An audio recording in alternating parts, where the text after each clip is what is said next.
एक छोटा सा गांव था। नाम था काला पानी। ये गांव चारों तरफ से जंगल से घिरा हुआ था। गांव के लोग साधारण थे, खेती करते, मवेशी पालते और अपनी छोटी मोटी जिंदगी में खुश रहते। लेकिन पिछले कुछ महीनों से गांव में एक अजीब सा डर पसर गया था। वजह थी एक सांप। हाँ, एक ऐसा सांप जिसे कोई ठीक से देख नहीं पाया था, लेकिन उसकी मौजूदगी सबको महसूस होती थी। सबसे पहले बात शुरू हुई थी जब रामू चाचा के बछड़े को किसी ने रात में काट लिया। सुबह जब लोग खेत पर पहुंचे तो बछड़ा मरा पड़ा था और उसके पास दो छोटे छोटे निशान थे, जैसे सांप के दांतों के।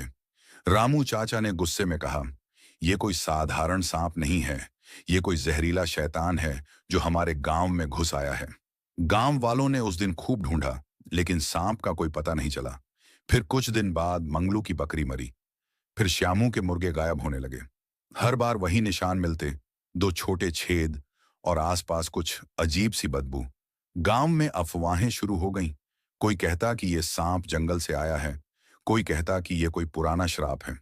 बूढ़ी दादी माँ, जो गांव की सबसे बुजुर्ग थीं, ने एक दिन चौपाल पर कहा, यह सांप कोई आम जानवर नहीं है, ये काला पानी के पुराने राज से जुड़ा है। दादी माँ की बात सुनकर सब हैरान हो गए। गांव का पुराना राज, ये क्या माजरा था? दादी माँ ने बताया कि कई साल पहले जब वो छोटी थीं, गांव में एक साधु आया था। वो साधु जंगल में रहता था और कहता था कि वो सांपों से बात कर सकता है। गांव वालों ने उसे पागल समझा और एक दिन गुस्से में उसे भगा दिया। जाते जाते साधु ने कहा था, तुम लोग मेरी कदर नहीं करते। एक दिन ऐसा सांप आएगा जो तुम सबको सबक सिखाएगा। दादी माँ की कहानी सुनकर कुछ लोग हंस पड़े, लेकिन कुछ के चेहरों पर डर साफ दिख रहा था।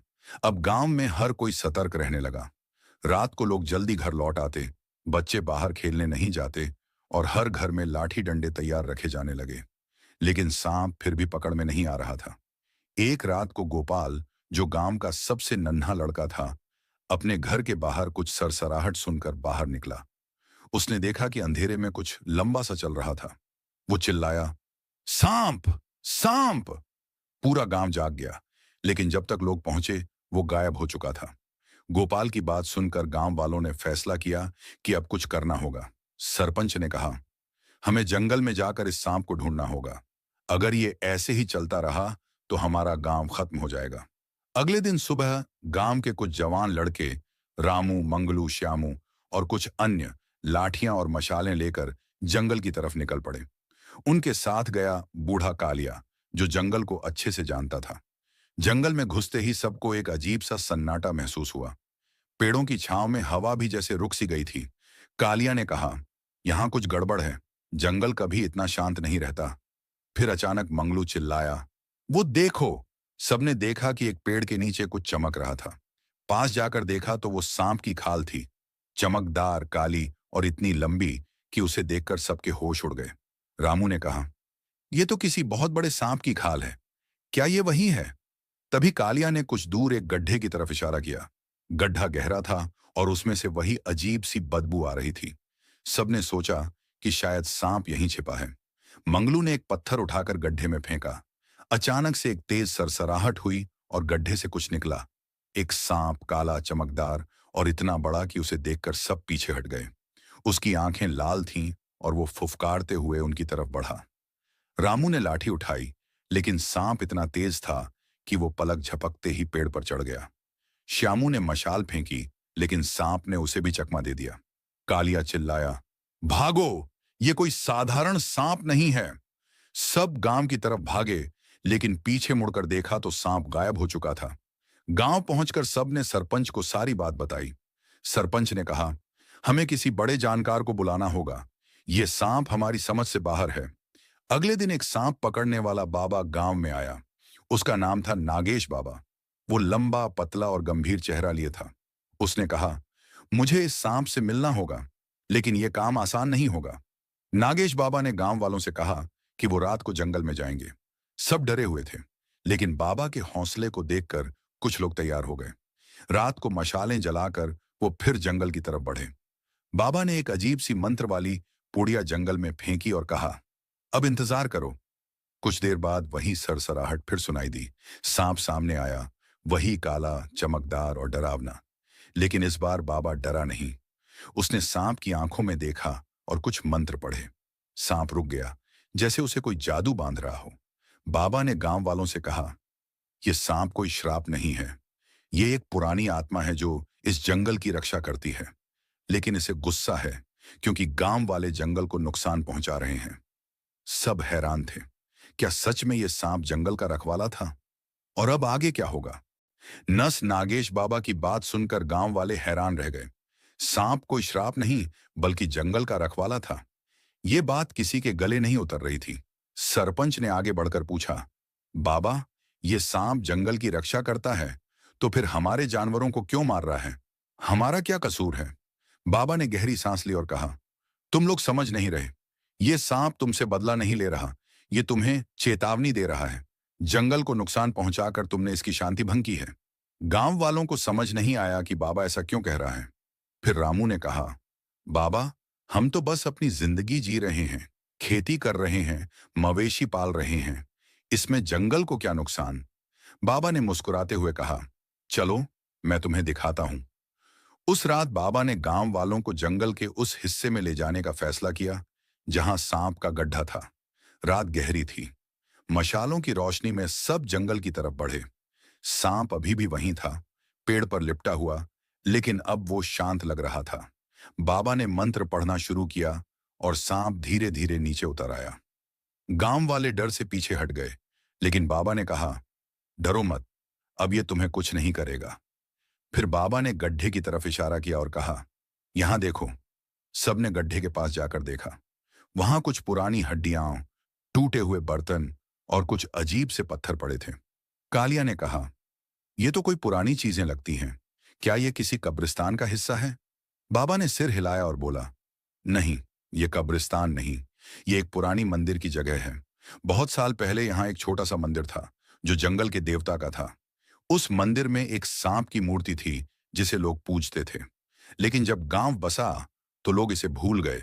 मंदिर टूट गया और जंगल के इस हिस्से को काटकर खेत बना दिए गए। गांव वालों को अब कुछ कुछ समझ आने लगा। दादी माँ की बात याद आई जिसमें उन्होंने साधु का जिक्र किया था। श्यामू ने पूछा, तो क्या वो साधु इस मंदिर का पुजारी था? बाबा ने कहा, हाँ, वो साधु इस जंगल और मंदिर का रखवाला था। जब तुम लोगों ने उसे भगाया तो उसने सांप को यहां छोड़ दिया, जंगल की रक्षा के लिए। ये सांप उसी की शक्ति से बंधा है। सब चुप हो गए। उन्हें अपने पुरखों की गलती का एहसास हुआ। मंगलू ने कहा, बाबा, अब हम क्या करें? ये सांप हमें माफ करे, इसके लिए क्या करना होगा? बाबा ने कहा, सबसे पहले तुम्हें जंगल को वापस उसकी शांति देनी होगी। इस गड्ढे को साफ करो, मंदिर को फिर से बनाओ और सांप को उसका सम्मान दो। अगर तुम ऐसा करोगे तो ये तुम्हारे साथ शांति से रहेगा। अगले दिन से गांव में काम शुरू हो गया। जवान लड़कों ने गड्ढे को साफ किया। वहां से पुरानी मूर्तियां और पत्थर निकले जो मंदिर के अवशेष थे। बूढ़े बुजुर्गों ने बताया कि कैसे पहले लोग जंगल के देवता की पूजा करते थे। कुछ दिनों में एक छोटा सा मंदिर फिर से बन गया। उसमें सांप की एक मूर्ति रखी गई जो कालिया ने अपने हाथों से बनाई थी। नागेश बाबा ने पूजा की और सांप को वहां बुलाया। अचानक जंगल में सरसराहट हुई और वहीं सांप मंदिर के सामने आया।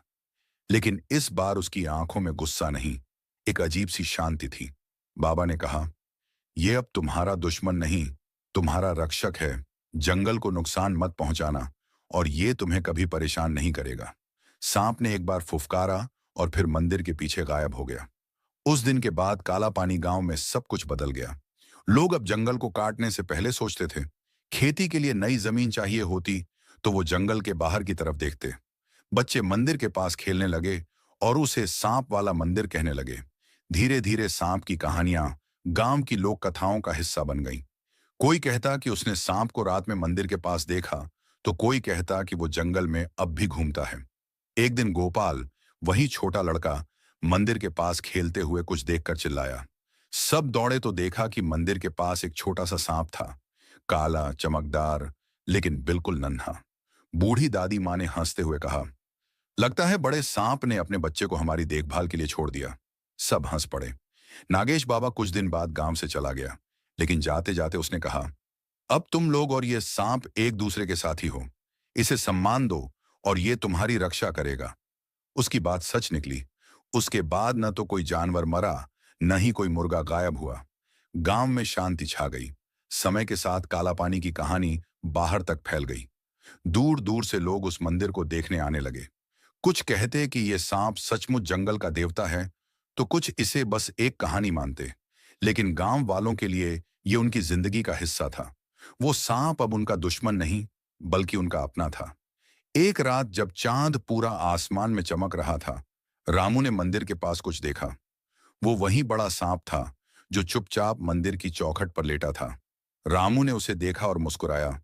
उसने मन ही मन कहा, तू हमारा रखवाला है और हम तेरे। सांप ने एक बार उसकी तरफ देखा और फिर जंगल में गायब हो गया। इस तरह काला पानी गांव और सांप की कहानी एक नया मोड़ ले चुकी थी। डर की जगह अब वहां सम्मान था और गुस्से की जगह शांति। गांव वाले समझ गए थे कि प्रकृति के साथ लड़ने से बेहतर है उसके साथ मिलकर जीना। और वो सांप, वो अब भी जंगल में कहीं है, शायद मंदिर की चौखट पर, शायद पेड़ों की छांव में, अपने गांव की रखवाली करता हुआ। दोस्तों, अगर आपको ये वीडियो पसंद आई हो तो सब्सक्राइब जरूर करें और हाँ, लाइक भी करते जाना।